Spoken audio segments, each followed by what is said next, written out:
akuntansi puasa. Oh.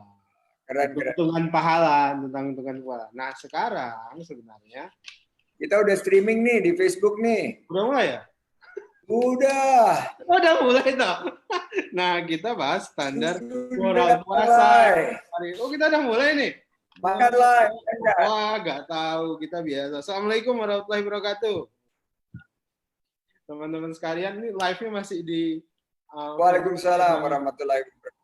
live-nya masih di fanpage-nya Bang Sandi nih. Seharusnya di fanpage saya, terus di fanpage-nya IG, seharusnya di IG, tapi karena ada kendala teknis, hari ini kita live menggunakan fanpage-nya Bang Sandi. Numpang. Jadi teman-teman sekalian, hari ini saya mau kombur-kombur. Kombur-kombur. Bukan ulo-ulo. Nah, enggak ulo dong. Kita kombur-kombur malam ini setelah tarawih. Cakap. Cakap-cakap setelah tarawih, kemudian hari ini kita langsung mengisi kultum ba'da tarawih. Teman-teman sekalian, saya mau sedikit jelaskan, memang setiap ba'da tarawih selama masa PSBB ini yang kita banyak beribadah di rumah, saya mengisi kultum singkat. Nah, hari ini khusus, hari ini tamunya Bang Sandi. Nah, besok saya ngobrol dengan Rano Karno, hal yang sama gitu. Nah, kali ini kita bahas buku ini Bang Sandi, buku saya, ini buku ke-6 saya, judulnya Menggembirakan Puasa. Kemudian ada juga akuntabilitas puasa. Tapi kita banyak bahas yang ini, menggembirakan puasa. Jadi kita bahas tentang menggembirakan puasa. Sebenarnya Bang Sandi, kalau kita lihat makna puasa itu sendiri, dia ibadah yang menggembirakan. Bayangkan kita bersusah payah tuh selama mulai dari subuh sampai dengan sore, nanti maghrib kita buka puasa, itu kan susah payah tuh. Tapi ada endingnya gembira. Kenapa? Karena kita dapat makanan dan bisa makan. Tapi ada yang nggak gembira kan Bang? Yang nggak gembira siapa? Orang yang tidak dapat kepastian apakah dia dapat buka puasa atau enggak. Kan itu mereka nggak gembira. Nah, ternyata agama nyuruh kita menggembirakan mereka. Melalui apa? Melalui sedekah dan infak. Nah, jadi Bang Sandi, setiap malam saya mencoba menebar kegembiraan. Nah, malam ini tentu kita ingin menangkap hikmah kegembiraan puasa, apalagi selama COVID-19 ini dari Bang Sandi. Kita cerita-cerita lah. Nah, sebenarnya standar moral puasa, ini babnya sebenarnya bagian Bang Sandi bahas tentang standar moral puasa.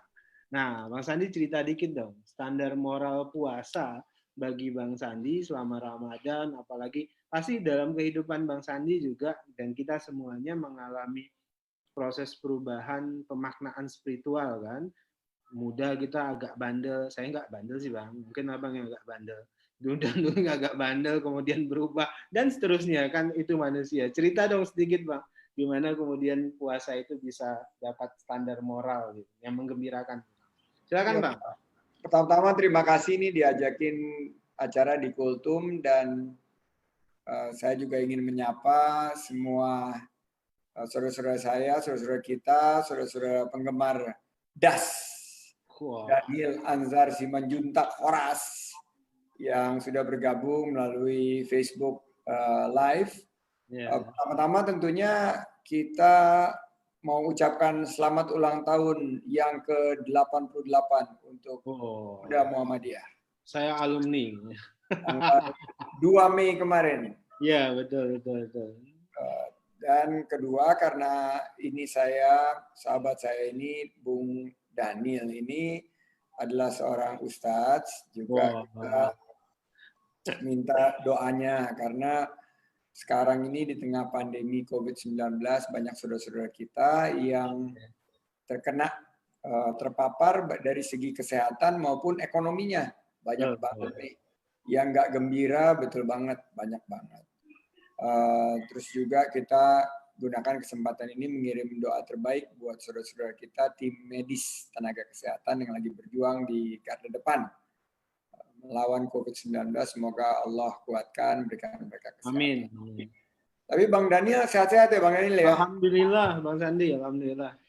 Nah, kalau ngomong standar moral, ini saya dulu, ini kan ngomong akuntansi ya, kita sama-sama akuntan sih ini. Iya, iya, iya. Jadi kalau standar akuntansi itu ada namanya PSAK kan gitu ya. Ya, ya.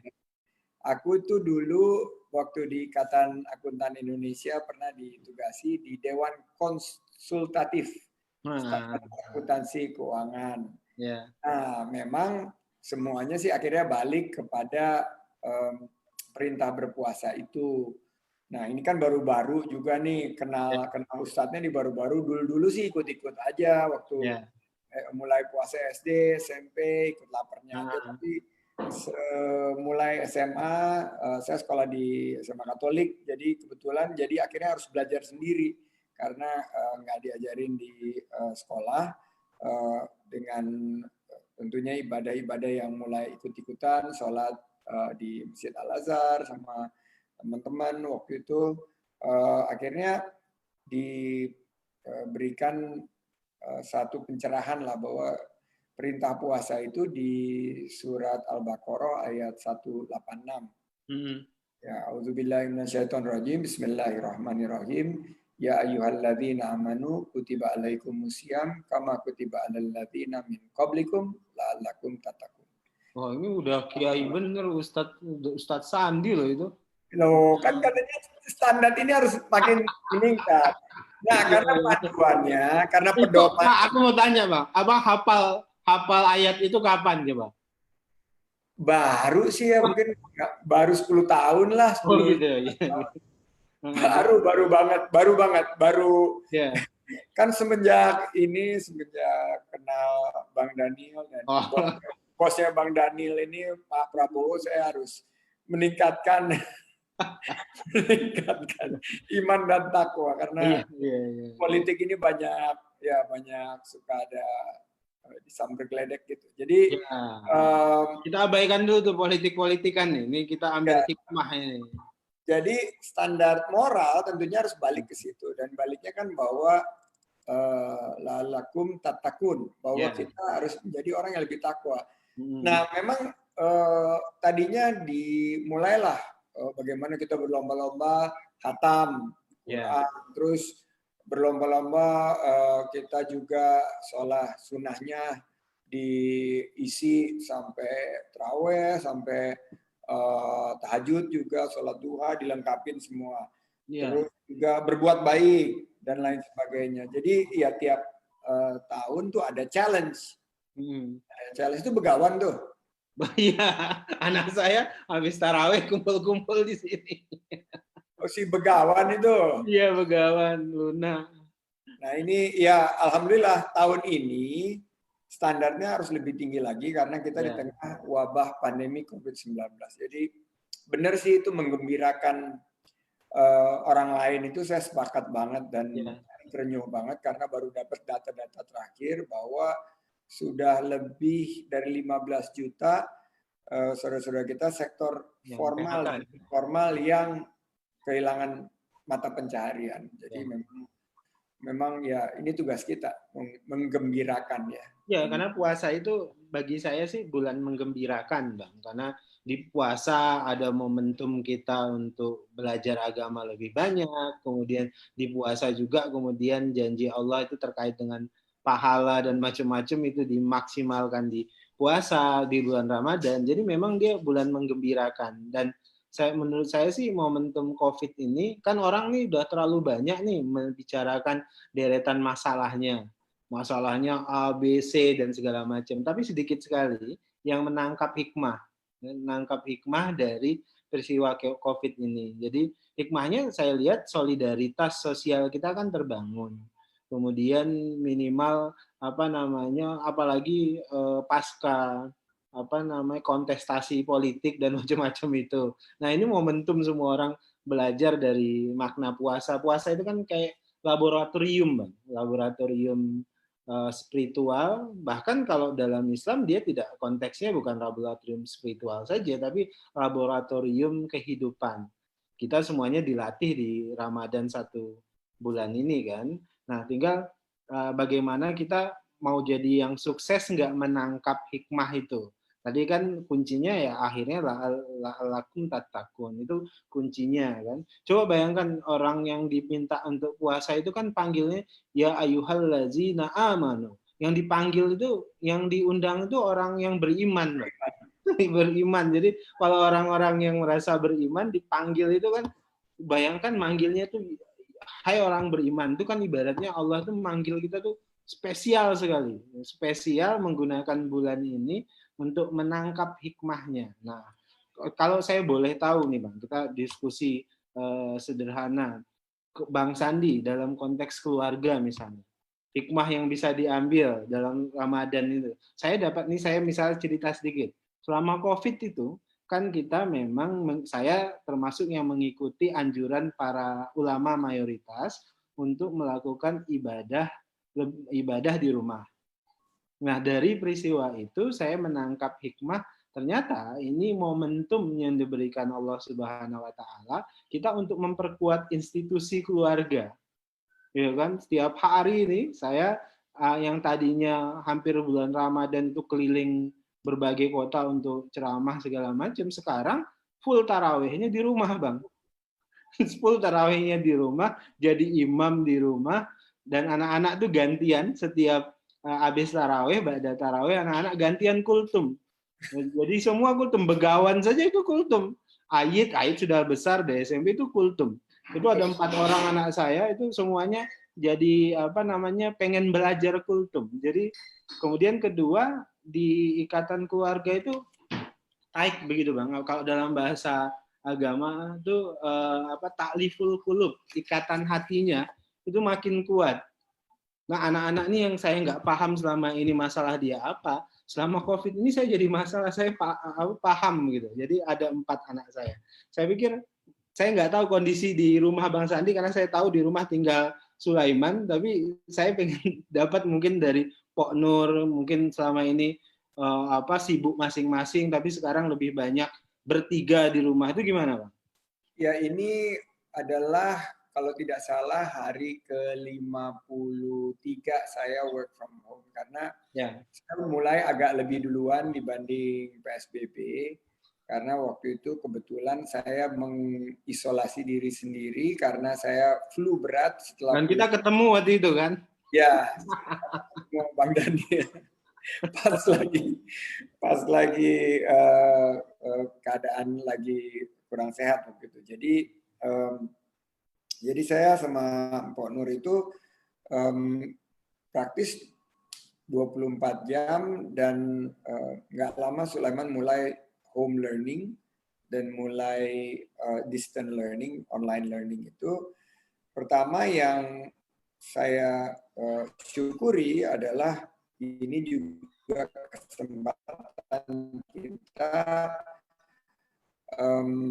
beradaptasi dengan new normal. New normal itu adalah di mana saya punya waktu yang sangat luar biasa, belum pernah terjadi dalam ya paling tidak setelah saya menikah, punya waktu yang luar biasa banyaknya buat keluarga. Jadi saya sangat mensyukuri kita ibadah sholat 5 waktu sama-sama sebelum masuk bulan suci Ramadan, dan saya juga ngajarin Sulaiman home learning, ikutan di kelas-kelasnya dia, mendampingi dan ya ikut merasakan. Dan sebelumnya saya belum pernah, apalagi kalau lagi begitu masuk bulan suci Ramadan, mulai dari tarawih pertama sampai selesai itu pasti kita muter, ada buka puasa, berkeliling dan lain sebagainya. Jadi lebih sibuk biasanya.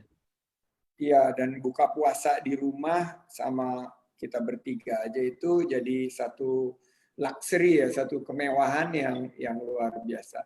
Hikmah kedua, menurut saya menemukan pada bulan suci Ramadan ini satu kesempatan untuk refleksi ya, bahwa selama ini ya Allah begitu baik nya, dan paling tidak kalau kita lihat bahwa begitu mudahnya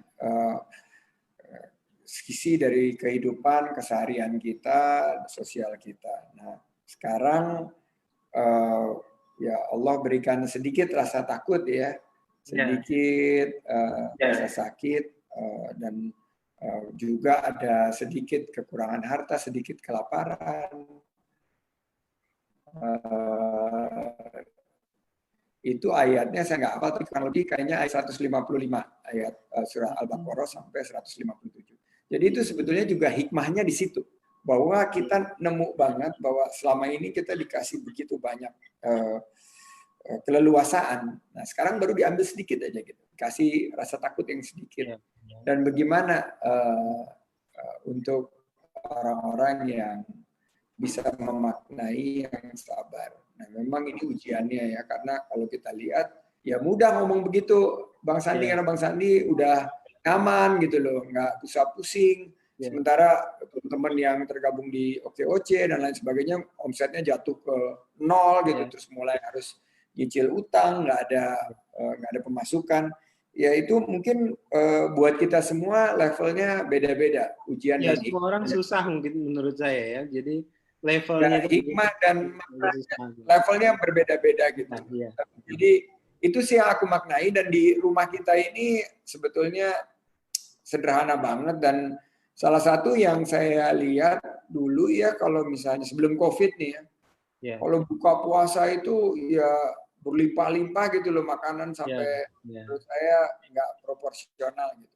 Jadi COVID-19 ini karena pangan juga akan menjadi satu ya tentunya concern kita ke depan, karena banyak yang menyatakan bahwa COVID-19 ini akan memicu ketersediaan dan ketidakpastian bahan pangan. Mungkin refleksi buat kita untuk lebih hati-hati mengkonsumsi, hati-hati dalam mubazir gitu ya. Tidak mubazir. Tidak berlebihan. Ini mungkin betul, tidak berlebihan. Saya pikir juga kan makna di Ramadan itu juga kita kan diajarkan untuk biasa kan tidak berlebihan kan, saum juga dalam rangka menahan diri itu tadi kan, mengontrol nafsu dan sebagainya. Jadi saya pikir semua orang dalam kondisi COVID-19 ini melaksanakan ibadahnya, kemudian termasuk dalam kondisi ekonomi seperti ini, level kesusahannya itu berbeda-beda. Dan saya pikir semua orang susah. Itulah kemudian saya jadi teringat nih Bang, semboyan anak Vespa. Bagaimana cara? Jadi anak Vespa itu punya semboyan, Bang. Jadi semboyan itu adalah bagaimana bergembira dalam kesusahan. Nah, bergembira dalam kesusahan itu maksudnya bagaimana sih menangkap hikmah dari kesusahan itu. Misal saya kasih contoh nih, ini kita belajar dari para skuteris Vespa tua. Vespa tua itu kerjaannya mogok, Bang. Mogok terus. Sering mogok. Saya punya 6 Vespa tua, dan istri saya suka protes, kenapa suka nambah-nambah terus Vespa, saya bilang. Saya jawab, ya mending saya nambah Vespa, timbang nambah istri. Dia nggak protes lagi, Bang. Tapi saya mau katakan, Vespa tua itu sering mogok.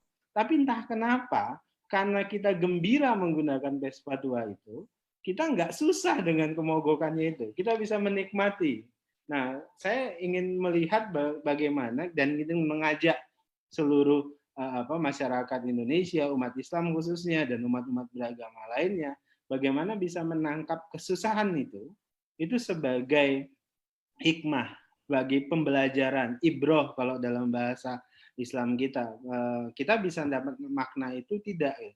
Tapi kan seringkali orang Indonesia kebanyakan itu gagal menangkap ibroh, menangkap hikmah begitu ya.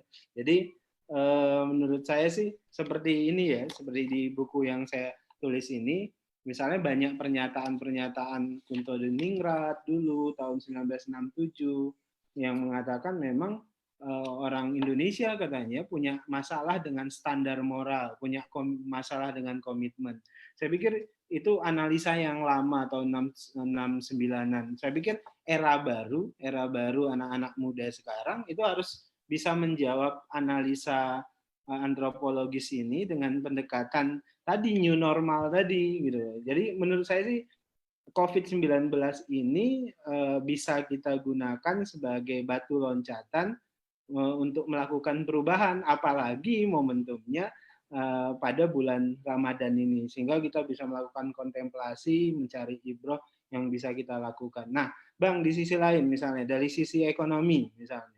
Nah, kalau kondisi gini kan orang banyak diskusi, Bang, banyak berdiskusi apa yang terjadi ini, kondisi sekarang sulit macam-macam, tapi orang lupa mendesain kehidupan pasca COVID ini selesai.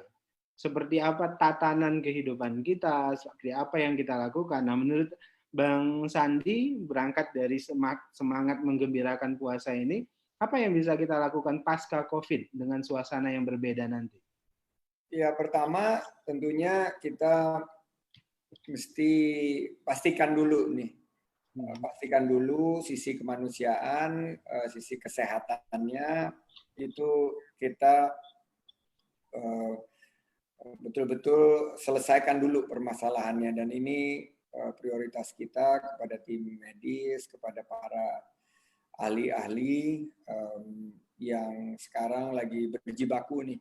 Kalau ibarat perang nih, kan Bang Daniel ada di Kementerian Pertahanan, ini perangnya melawan musuh yang tidak terlihat, terus dengan amunisi yang seada-adanya gitu kurang lebih ya, dan ya kita harus bantu semuanya, dan kita berharap sesuai dengan prediksi, modeling, dan seizin Allah tentunya kita bisa mulai normal kembali, mudah-mudahan tidak terlalu lama lagi. Tapi betul yang Bang Daniel bilang bahwa untuk sebagian dari kita yang nggak berjibaku di depan ini udah harus melihat arsitektur, way forward kita, gimana langkah kita pasca COVID-19. Karena menurut saya kita nggak akan balik ke kehidupan sebelum COVID-19. Ini ada tatanan baru, dan sebetulnya ini menarik sekali karena ini memberikan kita kesempatan untuk restart dan refresh. Khususnya tadi masalah ekonomi. Saya menyebut bahwa ada paling tidak 5 kunci utama untuk meredesain tatanan ekonomi kita ke depan. Yaitu satu, pertama pengelolaan dari dana tunai. Ini kan kita akuntan semua. Cash is king. Jadi gimana balance sheet kita itu yang selama ini kita kelola mungkin berat di fixed asset atau di current asset, tapi ternyata begitu krisis seperti sekarang, aset nggak ada nilainya. Current aset nggak bisa ditagih. Akhirnya yang hanya bisa kita andalkan tuh cash. Dan kita di sini bagaimana desain ke depan itu ya kita sebenarnya mengelola keuangan khususnya dana liquid kita, karena kita harus pastikan kita bisa bertahan. Kedua, adaptasi ke new normal. New normal ini apa? Wah, ini ada hebat juga, kok bisa tiba-tiba muncul, luar biasa. Ini di luar kendali saya, Pak. Di luar kendali saya. Gitu. Nah, ini adaptasi ke new normalnya, bahwa ekonomi ke depan ya tentunya kesehatan keselamatan diri kita harus dorong, terus harus temukan peluang baru. Misalnya di bidang kesehatan ke depan harus promotif preventif. Bagaimana kita mencegah penyakit, mencegah virus-virus ke depan. Pandemi ini bukan belum tentu sekarang aja loh. Ada kemungkinan bermutasi dan menyerang kita di kemudian hari. Terus produk-produk yang lagi heboh sekarang apa? Jamu, produk APD, produk-produk masker, juga produk ventilator, test kit, diagnosa, produk-produk yang berkaitan dengan IT karena kita work from home, dan juga bagaimana kita beradaptasi di digitalisasi. Namun yang paling menarik sih sebetulnya nih, Bro, adalah kalau kita lihat tatanan ekonomi kita yang selama ini dilakukan sebelumnya, bahwa pertumbuhan tanpa ada satu pertumbuhan secara berkeadilan, equitable. Nah ini yang harus kita pikirkan lagi gitu, bahwa benar nggak sih kita cara nata ekonomi? Kenapa nggak kita lihat supply chain kita terlalu banyak dipengaruhi oleh barang-barang impor?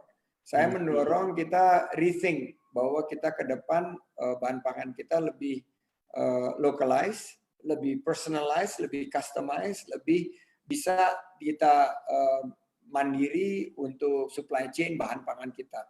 Energi, kita lihat langit Jakarta sekarang paling enggak kelihatan, kalau di sana Tangerang mungkin udah kelihatan biru, kalau di Jakarta ini alhamdulillah pelan-pelan kita air quality index kita udah beberapa hari ini hijau di beberapa titik pemantauan. Nah, bagaimana kita ke depan ekonomi ini dibangun dengan energi yang lebih ramah lingkungan, dan kita memiliki semua ini. Sumber daya matahari, sumber daya surya, sumber daya bayu, dan lain sebagainya. Terus new normal apa lagi? Saya lihat yang kalau kita sama-sama sepakat kan governance. Governance ini kelihatan banget di saat krisis ini ya. Kalau kita nggak punya kompas, moral kompas, itu susah kita untuk membuat kebijakan. Karena di dalam krisis ini kan kebijakan harus cepat, dan kita harus punya kapasitas bahwa institusi-institusi kita tuh punya kemampuan untuk melakukan hal dengan cepat, tapi dengan governance yang baik. Nggak boleh ada benturan kepentingan, nggak boleh ada semua harus transparan, akuntabel, itu banget stabilitas pasar kalau buat kebijakan. Dan terakhir menurut saya tatanan ke depan, saya sangat percaya ekonomi berbasis silaturahim, survive through ecosystems, bahwa berjejaring itulah, karena Allah janjikan di balik silaturahim itu ada satu, panjang umur, kedua adalah limpahan rezeki. Nah, bangun jejaring. Saya sekarang lagi membangun jejaring, ada beberapa relawan yang udah bergabung. Jangan tersekat-sekat, kita semua luaskan semuanya, manfaatkan fasilitas-fasilitas yang ada. Pemerintah sudah ada program, sekarang semuanya direalokasi ke COVID-19. Gunakanlah itu untuk mitigasi bagaimana ekonomi ke depan kita bisa lebih bangun. Dan saya yakin kalau kita ke depan fokus di beberapa hal-hal yang sangat penting seperti pangan, energi, air, industri pengolahan, ini ekonomi kita akan lebih tertata dengan lebih baik ke depan. Gitu, Bro Daniel. Oh, jadi sebenarnya kalau kemudian kita pintar dan mau menangkap semua ibroh ini dan bersiap diri, dan puasa ini sebenarnya momentum kita mempersiapkan diri itu kan Bang tadi. Tadi istilah kita tadi misalnya solidaritas dibangun, menahan diri. Esensi puasa kan imsak tuh, menahan diri gitu. Jadi menurut saya sih kalau ini bisa kita tangkap, semua orang mau belajar dan momentum puasa ini tepat waktunya, saya pikir kita akan siap tuh dengan kondisi-kondisi seperti itu. Tapi tentu yang jangka pendek yang seperti Bang Sandi jelaskan tadi, ya solidaritas itu harus dibangun. Saya sempat kemarin diskusi Bang, sebenarnya karena Indonesia ini secara antropologis itu komunitasnya banyak, sehingga kalau kemudian komunitas-komunitas ini bergerak secara bersamaan dengan visi yang sama, itu akan semakin kuat. Misalnya terkait dengan melakukan proteksi terhadap komunitasnya terkait dengan kesehatan, mengikuti protokol segala macam, dan komunitas itu akan bebas dari COVID misalnya. Kemudian ada istilah saya itu solidaritas komunal. Misalnya nih, kita punya organisasi keagamaan, ada NU, ada Muhammadiyah, ada Persis, Al-Wasliyah, ada PGI, dan macam-macam gitu. Kalau masing-masing komunitas ini melakukan tadi yang saya sebut solidaritas komunal, itu akan sangat membantu. Jadi memang sekarang yang perlu dibangun berangkat dari tema utama kita menggembirakan puasa ini, bagaimana nih sekarang momentumnya kita saling menggembirakan satu dengan lainnya nih. gitu. Minimal membawa kabar gembira gitu. Karena saya gini loh Bang, coba perhatikan pasca saya ketemu Bang Sandi, kemudian rame gitu, itu akhirnya saya bukan takut kena COVID-19, saya khawatir sekali dengan COVID-19 ini, padahal saya nggak apa-apa. Adik saya Donald, Bang Sandi kenal, dia dokter paru gitu.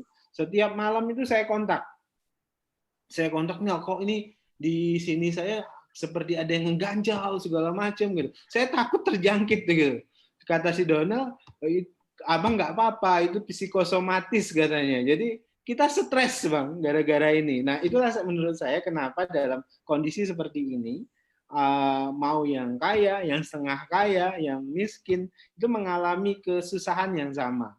Makanya menurut saya melalui forum-forum seperti ini dan mudah-mudahan nih teman-teman yang menonton itu menangkap kegembiraan, menangkap optimisme yang bisa kita lakukan pada saat ini. Kita paham betul ada kesusahan di balik semuanya ini, tapi bagaimana caranya kita menangkap kegembiraan dalam kesusahan itu. Nah, kayak anak Vespa tadi Bang, bergembira dalam kesusahan. Nah, ini yang bagian berikutnya nih Bang. Di buku saya ini juga kan ada tema puasa yang memerdekakan.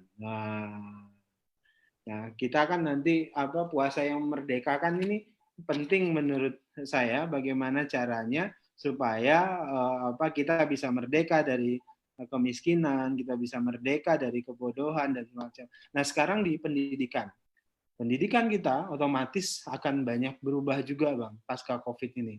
Nah, saya mau keluar sedikit dari ekonomi karena Ramadan ini juga bulan pendidikan, ya kan? Istilahnya itu syahrul tarbiyah, bulan pendidikan. Nah, gimana Bang Sandi ngelihat momentum pendidikan di momentum Ramadan ini?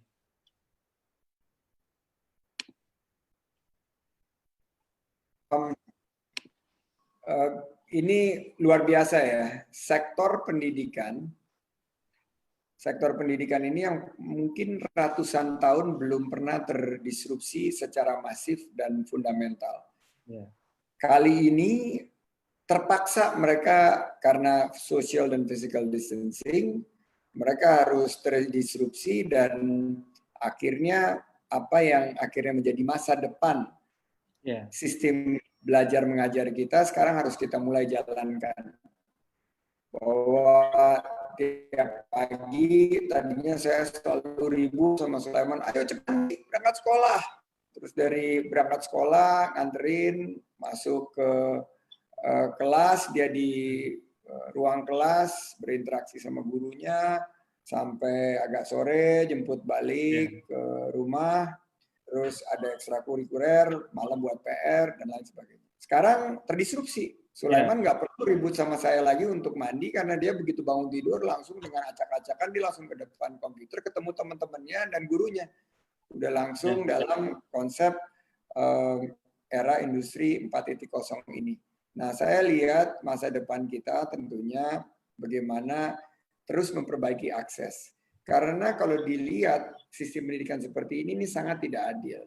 Belum ada sila kelima keadilan sosial bagi seluruh rakyat Indonesia karena akses internet itu masih sangat tidak merata.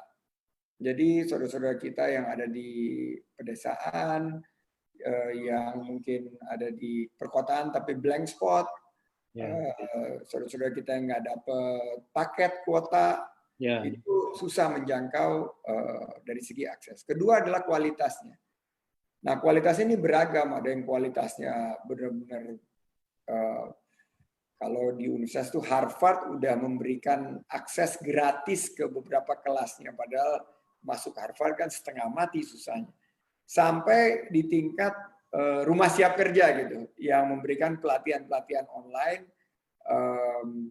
dalam sekarang semakin banyak karena permintaan pelatihan skill itu semakin tinggi. Jadi saya bilang akhirnya balik kepada bagaimana meningkatkan literasi. Nah, sistem pendidikan kita literasi pertama sekarang apalagi karena ada percepatan akselerasi adopsi industri 4.0 itu adalah literasi terhadap teknologi. Menurut saya teknologi dan digital ini harus diselaraskan semua anak-anak zaman now, begawan lah, maupun adik-adiknya semua udah harus punya literasi teknologi, dan mereka ini digital native, mereka bisa cepat sekali beradopsi. Kedua adalah literasi data. Kita ini COVID-19 sekali lagi membangunkan kita bahwa kita nggak punya data yang bagus di bidang pendidikan. Data kita ya masih compang-camping, tumpang tindih, dan saya pernah ngerasain waktu saya di pemerintahan ya bahwa ya ego sektoral itu mengakibatkan data sangat tidak terintegrasi. Jadi sistem pendidikan kita ke depan harus memastikan bahwa ada literasi data dan juga dari segi kompetensi itu bisa tersambung sehingga kita bisa memberikan sesuai dengan bakat dan kemampuan. Dan terakhir saya rasa ini yang paling penting sebetulnya sih. Dan ini tantangan kita. Bahwa ke depan literasi untuk pengetahuan kita terhadap human skills. Karena dengan teknologi ini kita nggak bersentuhan lagi, kita nggak tahu baca mood orang, kita nggak tahu lagi pakai seperti apa, kita nggak tahu pola sesuai dengan kearifan lokal, budaya kita seperti apa. Nah ini yang harus tetap sistem pendidikan kita mampu untuk mengisi. Karena kalau ini bisa semua dijalankan, work from home ini akan meningkatkan efisiensi sehingga sistem pendidikan kita akan sangat-sangat kuat menurut saya. Dan ini sebetulnya ahlinya Pak Daniel nih, karena Pak Daniel kan di bidang akademik nih. Ngomong-ngomong masih ngajar nggak ini? Masih Bang, saya kembali ke kampus seperti biasa. Kira-kira saya matinya tuh di kampus lah. Di Unhan sekarang ya? Hah? Enggak, saya di apa Bang? Di ITB Ahmad Dahlan. Oh, ITB Ahmad Dahlan. Ya, saya tahu. Tetapnya di situ, pindahnya di situ. Nah Bang, tapi ada gini, saya dulu ketika diskusi dengan Bang Sandi, kita hampir sudah bersepakat lah, masalah inti kebangsaan kita, masalah inti pemerintahan kita, politik itu salah satunya adalah integritas. Integritas, kemudian dalam istilah bahasa buku ini tadi adalah standar moral, kan gitu ya. Nah saya melihat itu yang absen sekarang di pendidikan kita. Gitu.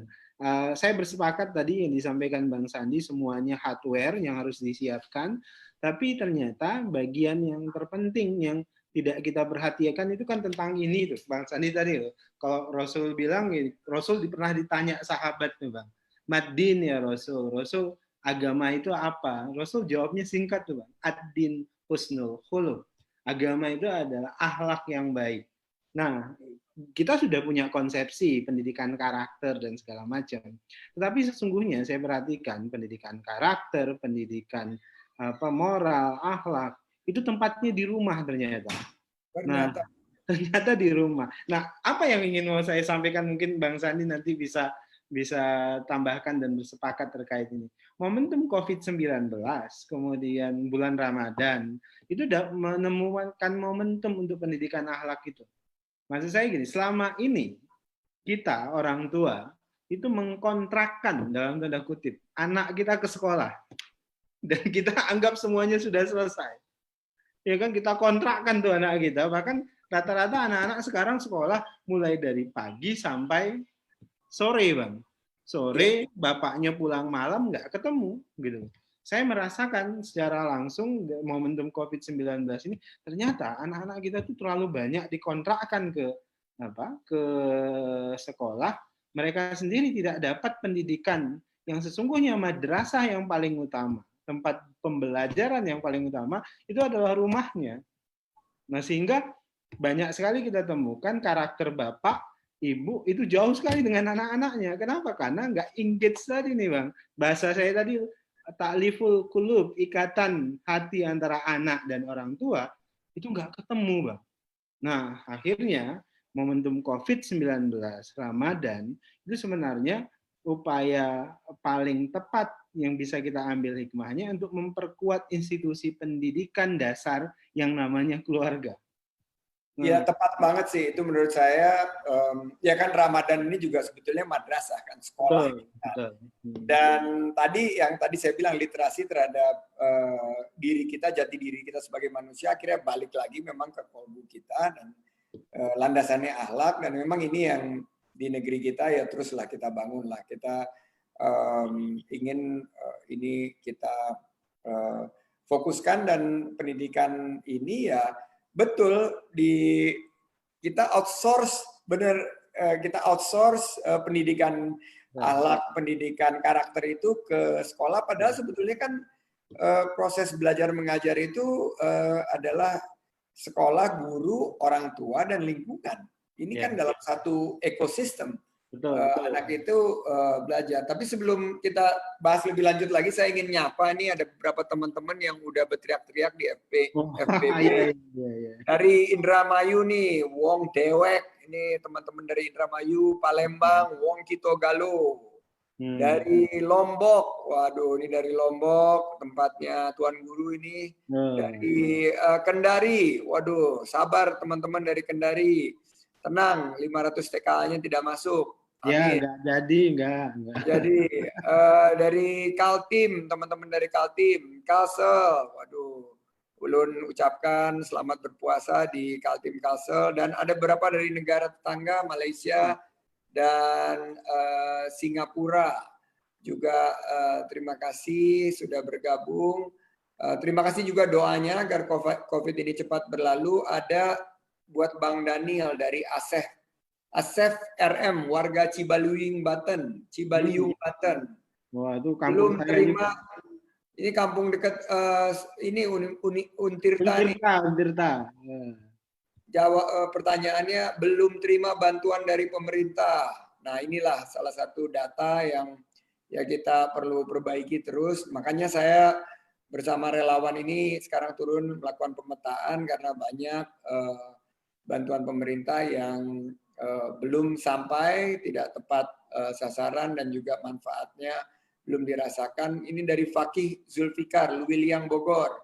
Masih banyak warga yang terkena hoax sosmed, panik, makanan berkurang, kriminalitas meningkat. Ini adalah beberapa pertanyaan dari teman-teman nih. Ada komentar nggak Bang Daniel mengenai masukan dari kawan-kawan tadi? Bang, yang wawancara kan seharusnya saya. Kenapa Bang yang jadi wawancara ya? Terbalik ya?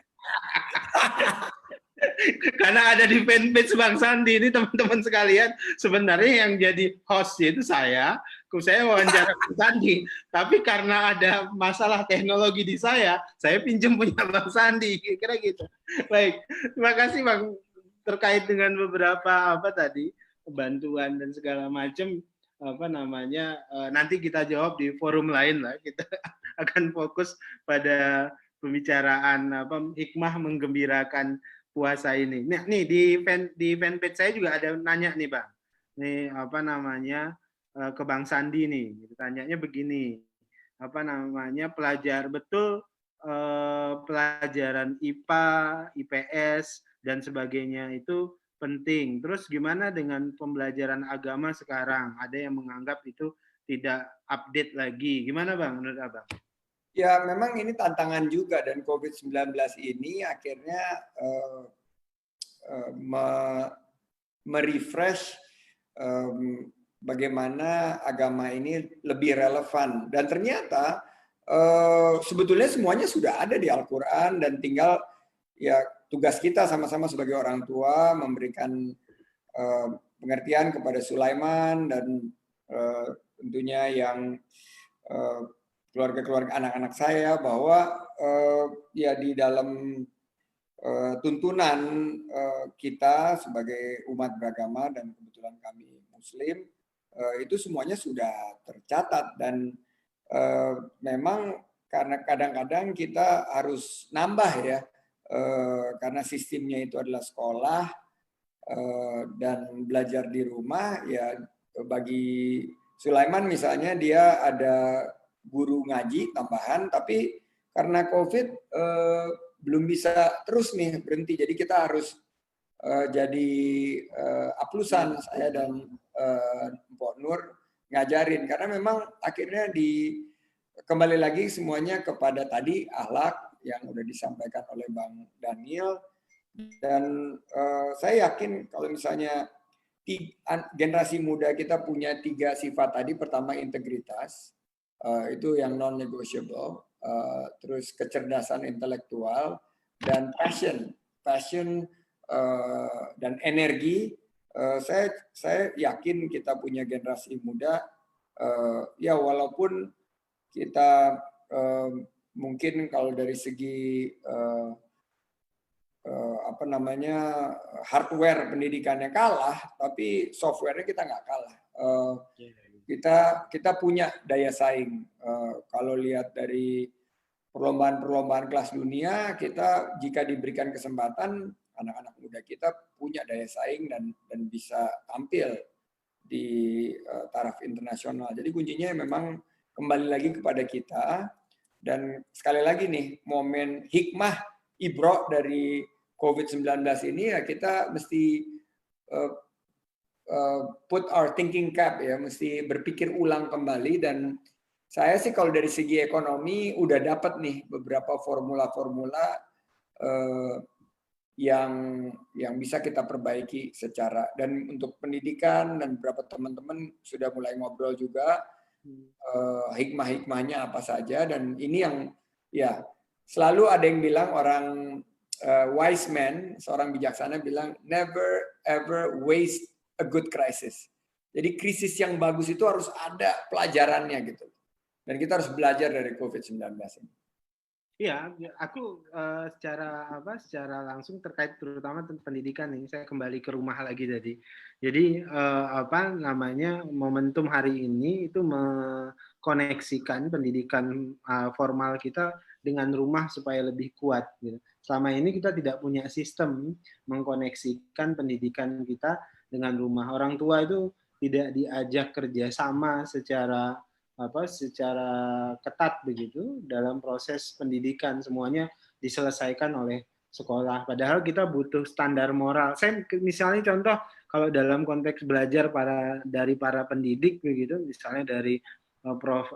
Arif Budiman, kan seorang bapak itu punya kapasitas untuk mengajarkan tentang integritas. Kadang-kadang anak-anak itu belajar kata tidak itu dari bapak gitu. Karena bapak yang bisa bilang ini nggak boleh, ini jangan, tidak gitu. Kadang-kadang kita yang tidak. Jadi artinya mereka bisa menolak sesuatu yang tidak baik, tidak berkompromi itu dari ketegasan bapak. Jadi belakangan ini Bang, hari-hari ini saya lihat ada tantangan yang besar buat bapak-bapak, terutama yang Muslim. Kenapa? Karena sekarang mereka terpaksa jadi imam di rumah. Karena dulu kan waktu misalnya melamar Pok Nur dulu kan abang pasti bilang, bersediakah kamu menjadi makmumku? Aku menjadi imamku. Ternyata sekarang bapak-bapak Bang, itu banyak yang ditagih jadi imam beneran di rumah. Dan banyak juga yang nggak sanggup. Kenapa? Karena hafalannya terbatas, kira-kira begitu. Dan kalah dengan anaknya. Nah, ini tantangan. Menurut saya, COVID-19 ini juga adalah pendidikan buat para bapak. Pendidikan lebih sabar loh Bang. Abang masih enak lah, 1 di rumah Sulaiman. Ini saya 4 orang Bang. 4 orang semuanya numpuk di rumah, dan itu memberikan pembelajaran sabar buat kita. Dan saya yakin ini teman-teman yang dengar, yang bapak-bapak juga merasakan yang serupa. Ternyata pekerjaan istri kita itu nggak gampang. Kalau boleh pilih itu mending kita keluar kerja cari uang ketimbang tinggal di rumah ngadapin anak semuanya pendidikan di kita. Jadi saya melihat, saya terus terang secara pribadi juga mendapatkan momentum transformasi, Bang. Transformasi bagaimana keluarga ini bagaimanapun juga penting sekali pendidikan mereka, kehadiran bapak itu, istilah saya itu ayah full time. Selama ini kan kita part time semua Bang, bapak-bapak ini part time semuanya, merasa ngasih duit selesai semua masalah, padahal mereka butuh kehadiran kita. Nah oleh sebab itu menurut saya ini arsitektur anatomi pendidikan kita juga harus mulai berubah. Saya berikan contoh, Abang pernah sering nggak melihat di TK itu atau TK-TK lah, taman kanak-kanak, kindergarten, itu guru laki-laki. Banyaknya perempuan sih. Perempuan, iya. Nah, itu yang jadi selalu jadi keresahan saya. Jangan-jangan di TK, apalagi TK itu kan penting ya, penting penanaman awal. Seharusnya juga banyak laki-laki supaya ada unsur maskulinitasnya juga kuat begitu sejak dini. Kok saya sampai melihat hal-hal yang seperti itu. Jadi menurut saya kita punya waktu sekitar 10 menit lagi nih Bang, supaya apa? Menurut saya sih dari sektor pendidikan sekarang